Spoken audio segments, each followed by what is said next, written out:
You push me to be more patient. And so most of the time we will just like way push out the timeline. Yeah. Our typical answer is I'm unwilling to compromise on what I want, but I will wait. Yeah. Yeah.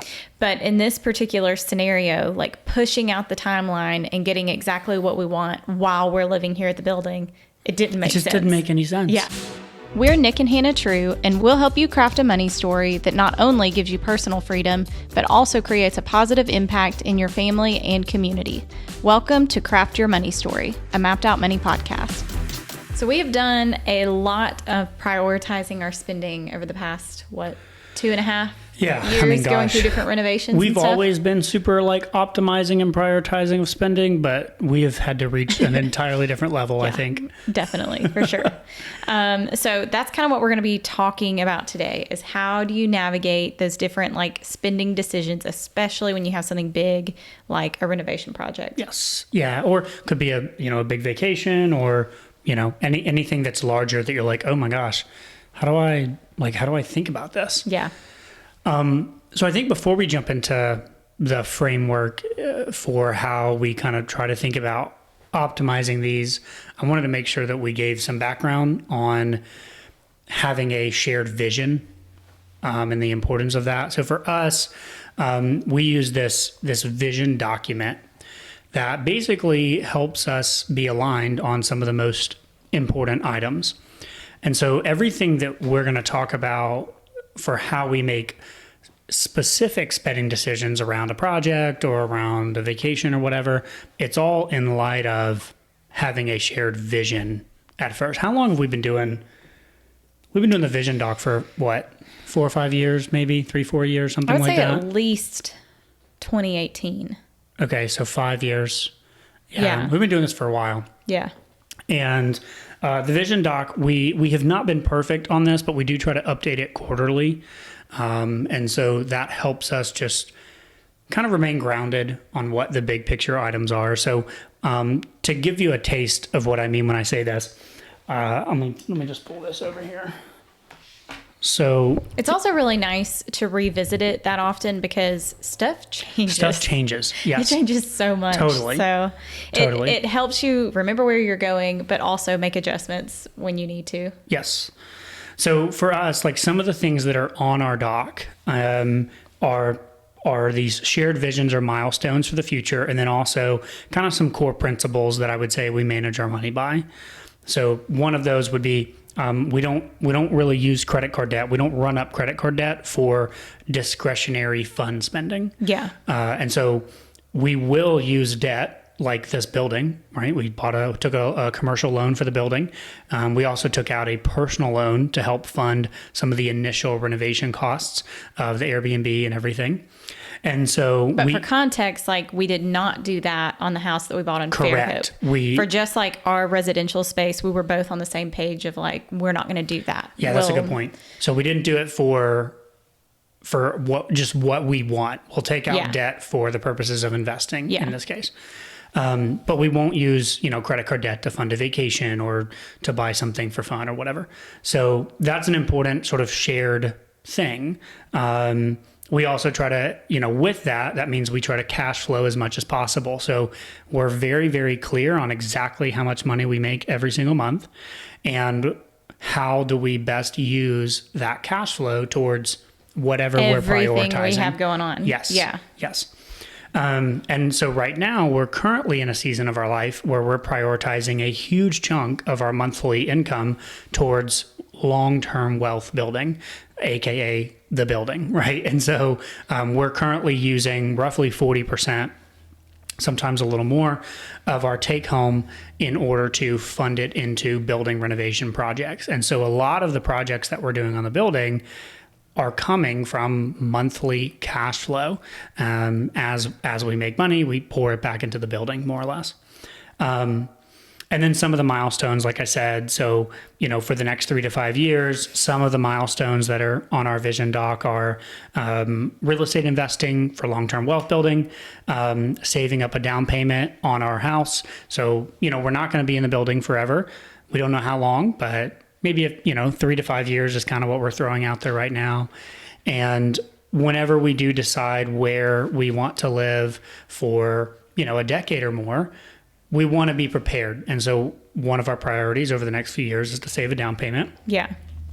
And then the last two I'll share would be growing mapped out money so that we can increase our income, and then living in Knoxville with flexibility. And so what that means is the building that we purchased and everything we're doing to the building, we're always trying to keep in mind maintaining our flexibility, because we don't know where we're going to end up long term. And so we don't want to do anything that would end up handcuffing us or make it very difficult to be flexible in the future. So we might do a future episode on vision and how we sort of came up with some of these things. But I think it's important for you listening to know this operates as a foundation before we get into optimizing any specific purchase. Absolutely. Because if you're married and you don't have this, and then you start getting into specific purchases, like the chances of you being aligned on what you want to cut and what you want to push out as far as like timeline and all of that stuff, it's probably going to be an argument. Yes. Like the chances of you being on the same page are so slim. So yeah, having this foundation laid, it makes it to where one of us isn't like, well, I want to do this thing. And well, I want to do this thing. It's like, okay, well, we know overall where we're going, and we might disagree on the short-term decisions to make to get there. But having that overall vision allows us to like come together and discuss those things and then figure out how to like compromise. Yeah. So the arguments come in two ways, right? There's like arguments about, and arguments is maybe a harsh word, but sometimes it is arguments, I guess, but like arguments about disagreements on the big picture vision. Mm-hmm. And that's in the vision setting discussion. Mm-hmm. Because it is important that we both have things on the vision that we're excited about. And we do. We have things that we're both super jazzed about, but then we have things that like maybe I'm more jazzed about than you are, or vice versa. And so that's that set. And then what we're about to get into with these specifics, like you were saying, it's not so much where maybe we're disagreeing on, well, we should buy this next or buy that next. The vision helps remind us of like, wait, hold up. What's most important right now? And like, what do we feel like is going to help us most achieve that vision? And then we can have a more productive conversation about what makes the most sense, rather than it feeling like, well, you just want that and whatever. So, yeah. Cool. So like, that's the foundation. Before we get into the framework, we also wanted to discuss like the difference between a value and an impulse shopping or an impulse spend. Do you want to talk about that? Yeah. So, I'm going to use our 75 hard example, which we did an 11 hard. We made it like 11 days out of the 75 hard. But one of the things that came out of that as part of our like guidelines that we were doing, we were not eating dessert. Yes. And I had gotten in the habit of just like every night, kind of after dinner, like I wanted something sweet. And it was really just like a habitual impulse. You're like Pavlov's dog. You eat dinner and you're like, oh, time for dessert. Yeah, it really was. So what we talked about, we did not cut we like really good coffee creamer, and we decreased the amount that we were using, but we did not cut it out. Mm-hmm. And in the middle of that time, I was talking to Nick. I was like, I am surprised how much I have not missed dessert, but that I would super miss the creamer. Great cup of coffee in the morning. And we started talking about how that was very similar to like dessert being like the impulse purchases that we make, that really, if you cut them out, you miss them a lot less than you would expect. Yeah. Whereas like that morning cup of coffee that's like so good and like you look forward to. It's a true value. Oh man, adds so much like I'll literally go quality to bed to your day thinking about the cup of coffee I'm going to have the next morning. So that's like, the values or the purchases that are actually aligned with your values kind of thing. So differentiating those, like a value, when you spend in alignment with your values, you're spending your money in order to achieve something deeper that's truly important to you and your family. And then if you are spending on an impulse, that's just something that's like crossed your mind in the moment, and it's pretty inevitably going to leave you feeling disappointed. Yeah. Because those things usually aren't in alignment with our true values. And it's a fleeting moment Yes. of like satisfaction with that thing. Yes. Very much like dessert for me. Very much like dessert. So a budget helps you assess and navigate those daily spending decisions so that you're not falling prey to your impulses like all the time. Yeah. And so, as with the theme of, what we're all about and kind of our whole shtick with money is like, we want you to spend more money on your values. And that's what we try to do with our money. But even within that, you can't always get what you want. Absolutely. And so even if you have like all the values and you're like, I'm super clear on my values, sometimes your budget still doesn't allow you to get all of the values. So you then have to prioritize, okay, well, within the things that I value, what are truly the most important items? And that's kind of where, that's kind of the goal of this episode really, is to talk about that. I also want to just like hit on the fact that I think we tend to think of limits as being bad. And they're so not. Like functioning within, we're like made to function within limits as humans. And so it's good to have a limit on what you can spend. And that allows you to go in and optimize. It makes it's like a puzzle, okay, how can I make all of these pieces fit together with the resources that I have available? So just getting that out of your head, that's like a negative thing to have to work within some limits. It's this is not the point of this episode, but like as a quick aside, one of the most like poignant examples to me of this is if anybody listening is familiar with like tech startup culture, it is very, very, very common that super well-funded startups that got millions and millions and millions and millions in funding will ultimately blow up and never end up achieving. Whereas the scrappy startup that didn't get as much funding or maybe didn't get any funding, they had way more limits and constraints, which forced them to be much more creative in how they built the company. And that forcing and constraint mechanism actually increased their likelihood of success. And that's just like one example of how like this limitless constraints you think is going to be beneficial, but in reality, when you have these limitless constraints and so much funding, it doesn't focus you enough on the actions and the things that you need to do to actually have the success that you want. It's easy to sort of get lost in the weeds because you're not forced to consider what the most important things are. Yeah, totally. Okay, so are we ready to get into the 3 variables then? Yeah, so here's the framework. The idea is that with any specific purchase or any specific, could be an item or it could be a service, there's 3 variables that you can kind of play with if that thing doesn't currently fit in your budget. So the first variable is the quality of the item or the service itself. So this is where you can downgrade the quality of the item, get a used item, get a less expensive item, hire somebody less expensive, whatever. That is still going to get you most of the value you're after, but because it's lower quality, you can get it sooner. The second variable that you can play with is not really about the item you're wanting to purchase. It's about the other item. So the second variable is cuts. What are you willing to cut from your other parts of your budget so that you can get the quality of the thing that you really want? And then the third variable is the timeline. And so maybe you're not really willing to cut the quality of the item itself. You're also not really willing to cut other items, but you are willing to be patient and wait and say, you know what, this isn't in my budget this month, but if I kind of wait another 3 months or 6 months or whatever, I can save up and then I can get the thing that I really want without having to sacrifice other things. I just have to sacrifice the timeline. Yeah.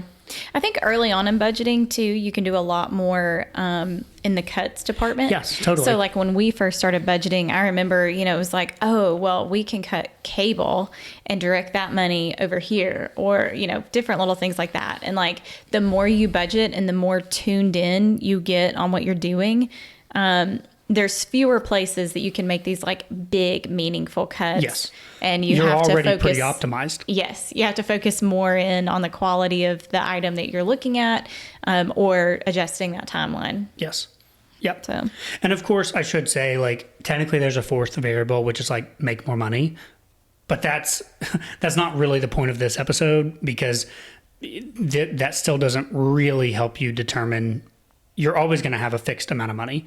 And so we're talking about how do you operate within that fixed amount of money to do the most things or the highest valuable things. So kind of a whole other rabbit hole. That's a whole other thing. Yeah. So yeah, quality, cuts, timeline. Those are the three. Cool.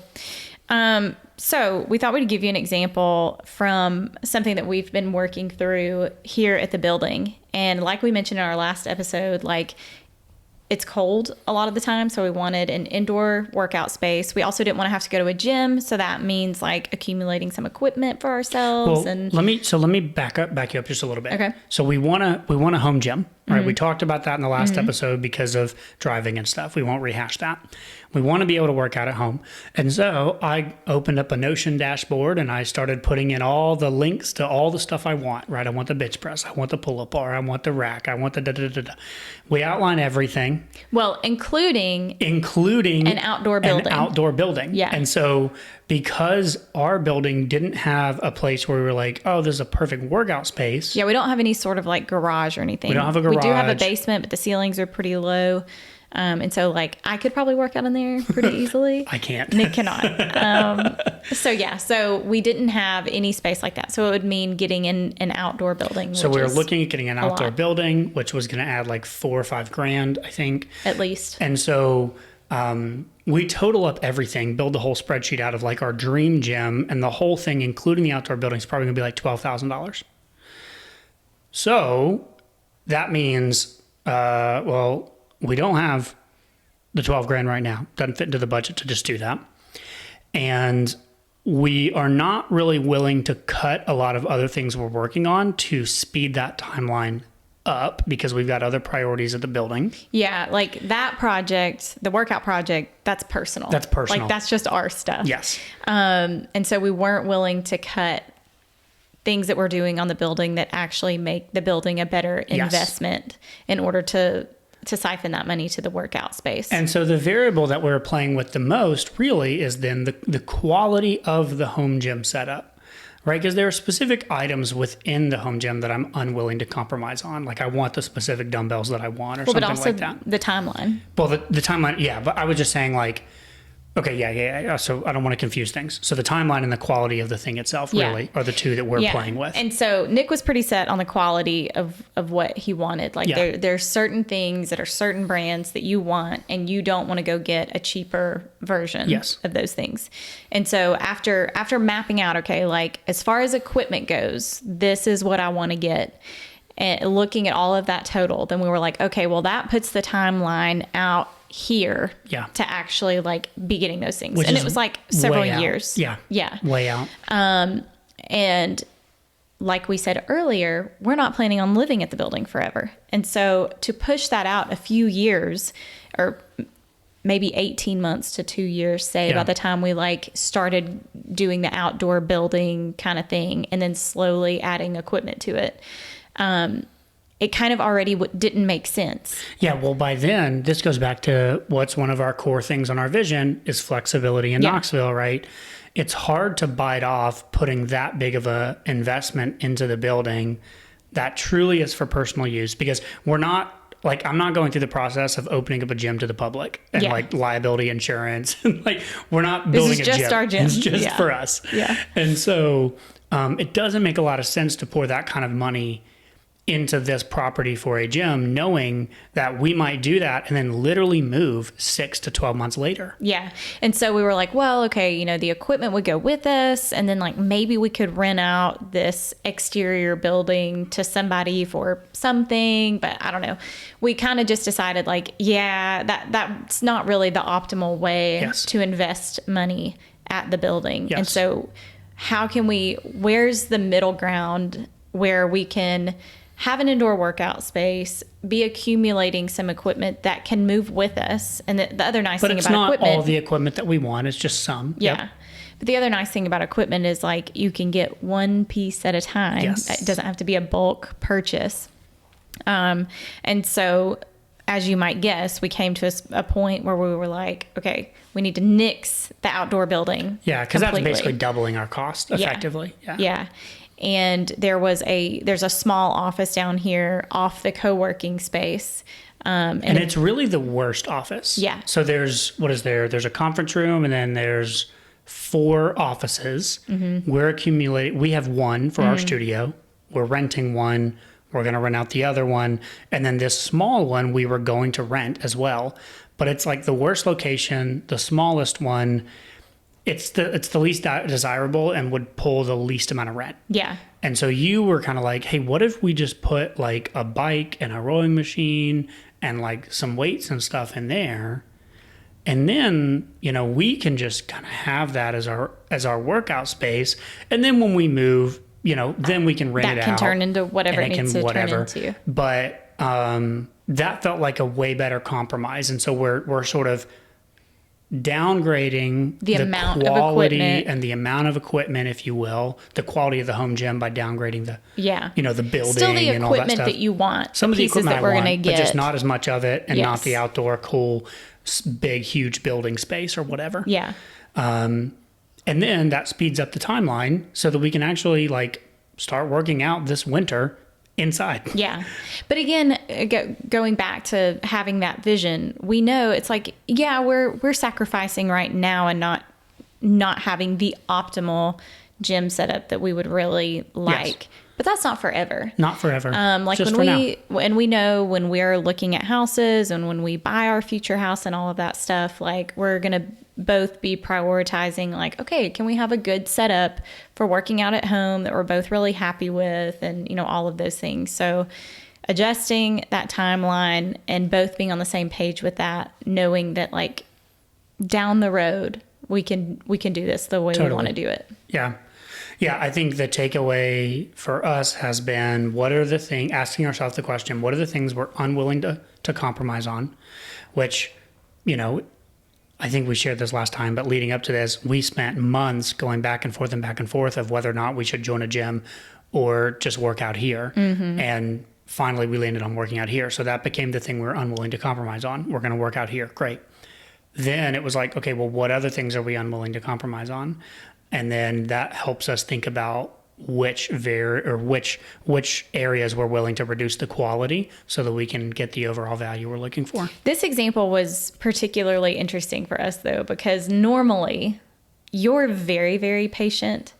You've helped me get more patient. I still feel like I'm not very patient, but you're more patient than the average person. You push me to be more patient. And so most of the time we will just like way push out the timeline. Yeah, our typical answer is I'm unwilling to compromise on what I want, but I will wait. Yeah. Yeah.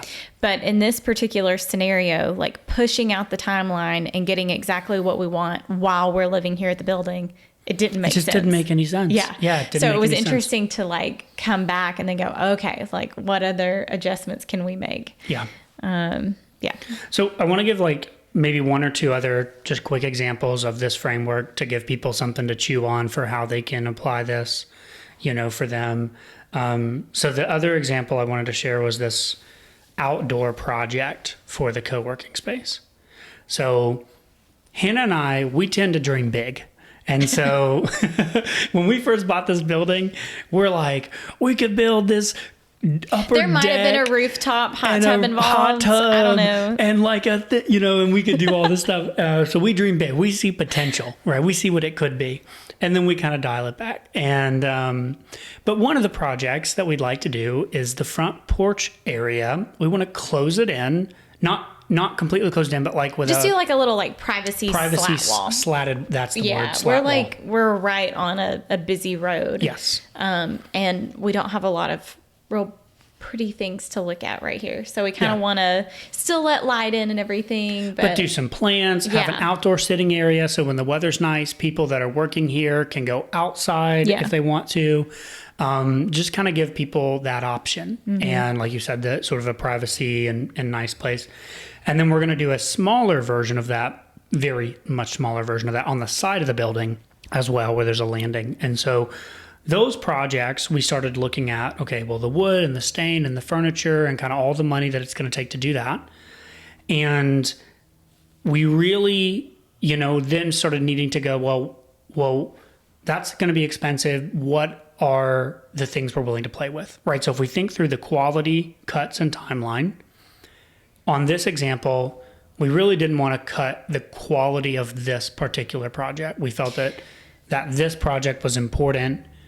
I think that's like kind of true, but I think it almost just happens like a little bit seamlessly. So like when we first start envisioning something like that, then maybe I get on Article and I look at their outdoor furniture and it costs like X amount up here.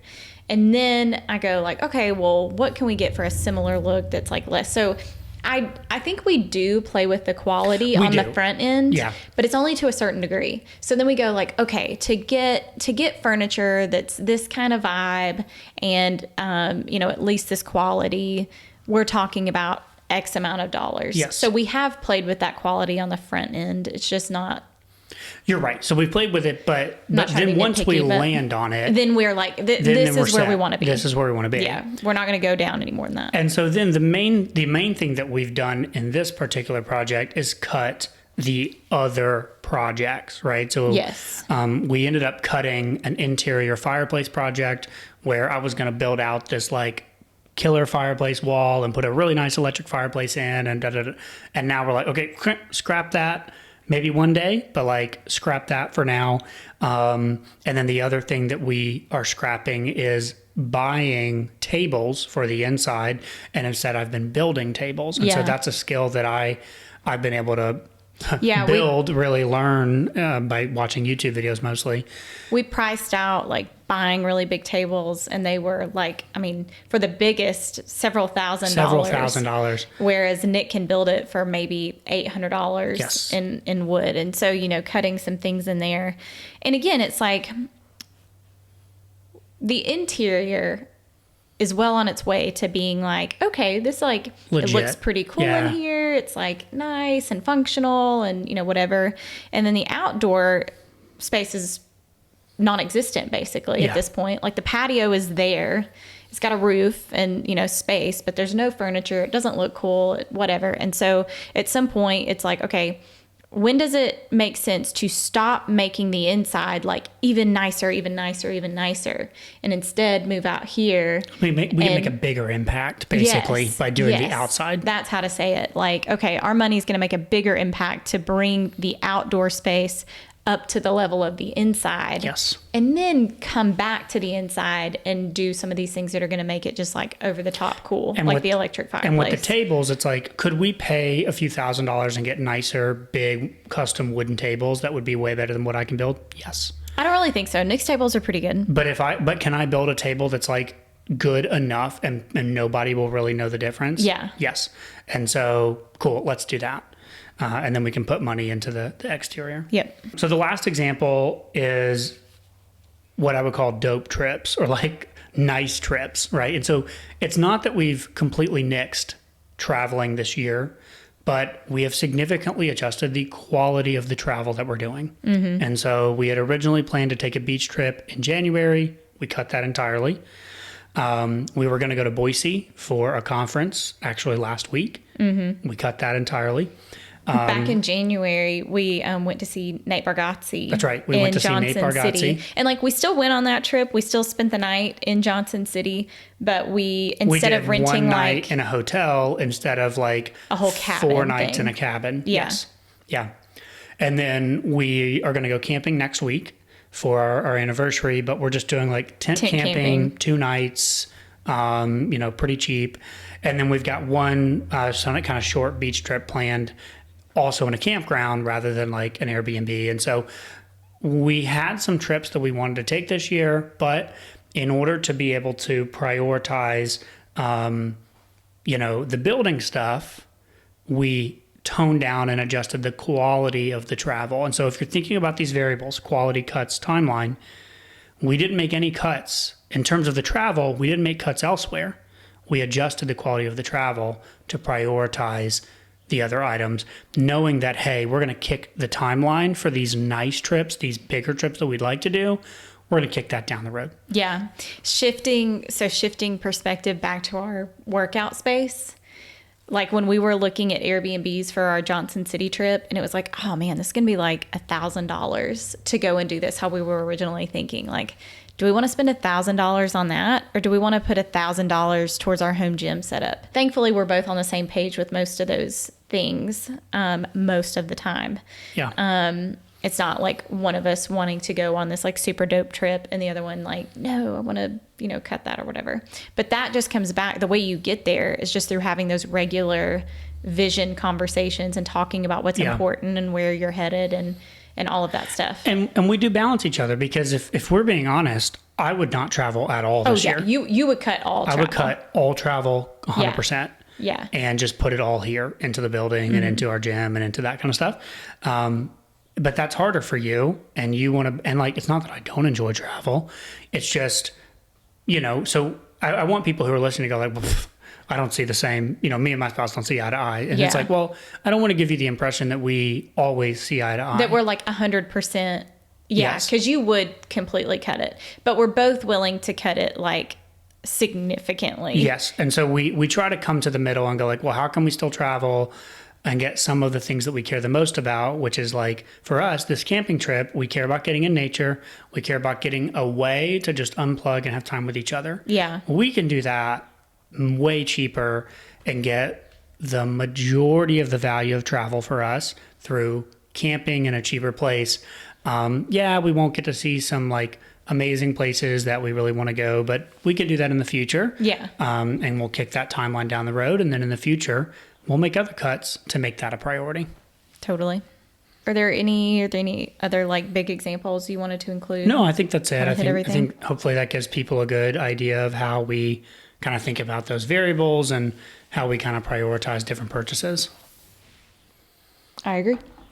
So the last thing that you wanted to mention, though, was about this making the decision. And so I think making the decision right. Yeah. Yeah. Like once you make a decision, because we've all been this person and we've all been around these people where it's like they don't even enjoy the decision they make, because after they make it, I should have done X, Y, or Z thing, or, kind of the Monday morning quarterback-ing yourself. And like we could do that all day long with this building. Like, I shouldn't have spent on that thing, and we should have taken that money and do this. And, to a certain degree, like you only learn through like experience and doing. So like you can do the best you can with the information you have, but then once you've made the decision, do whatever it takes to make that decision the right one, instead of like beating yourself up about it, because otherwise you're never content. You're never like enjoying what you did. Totally. Yeah. Yeah. Sam Parr, from My First Million. I love this. He has this thing he calls worry time, where I've heard you talk about he schedules worry time on his calendar, and he's like, all right, so like I'm gonna worry about my life from 2 p.m. on Sunday to 6 p.m. And that's when I'm going to allow myself to sit down and basically plan and think about my future and worry about, did I make this right decision? Did I make that right decision? And I'm going to make some new decisions as it relates to either my, fitness plans or my business plans or my finance plans or whatever. Yeah. And he's like, and so during that time, I do my planning and my worrying. But then once I've got the plan, I put a new date on the calendar for when I'm going to revisit the plan and worry again, but I don't get to worry until then. Yeah. And it's kind of a funny way to say it, but I think it really embodies what we're trying to do with these decisions, which is like, we think through a decision, we try to make the best decision we can, and then we try really hard not to worry about the decision until it's time to like plan again and revisit. And that's where like we opened up with, we do the quarterly vision planning. And so we really try to do a lot of our planning and big decision making during that time. And then in between those times, it's trying to just execute on the plan, more or less. If that makes sense. All right. I think that's a wrap. I'm going to make Margot wave. It's hard. Oh my gosh, you're so weird. She's just sleeping. I know. Yeah, so if you're just listening to the audio version, this is incentive to come watch the YouTube video. Come see Margot. All right, say bye, Margot. Bye. Thanks, y'all.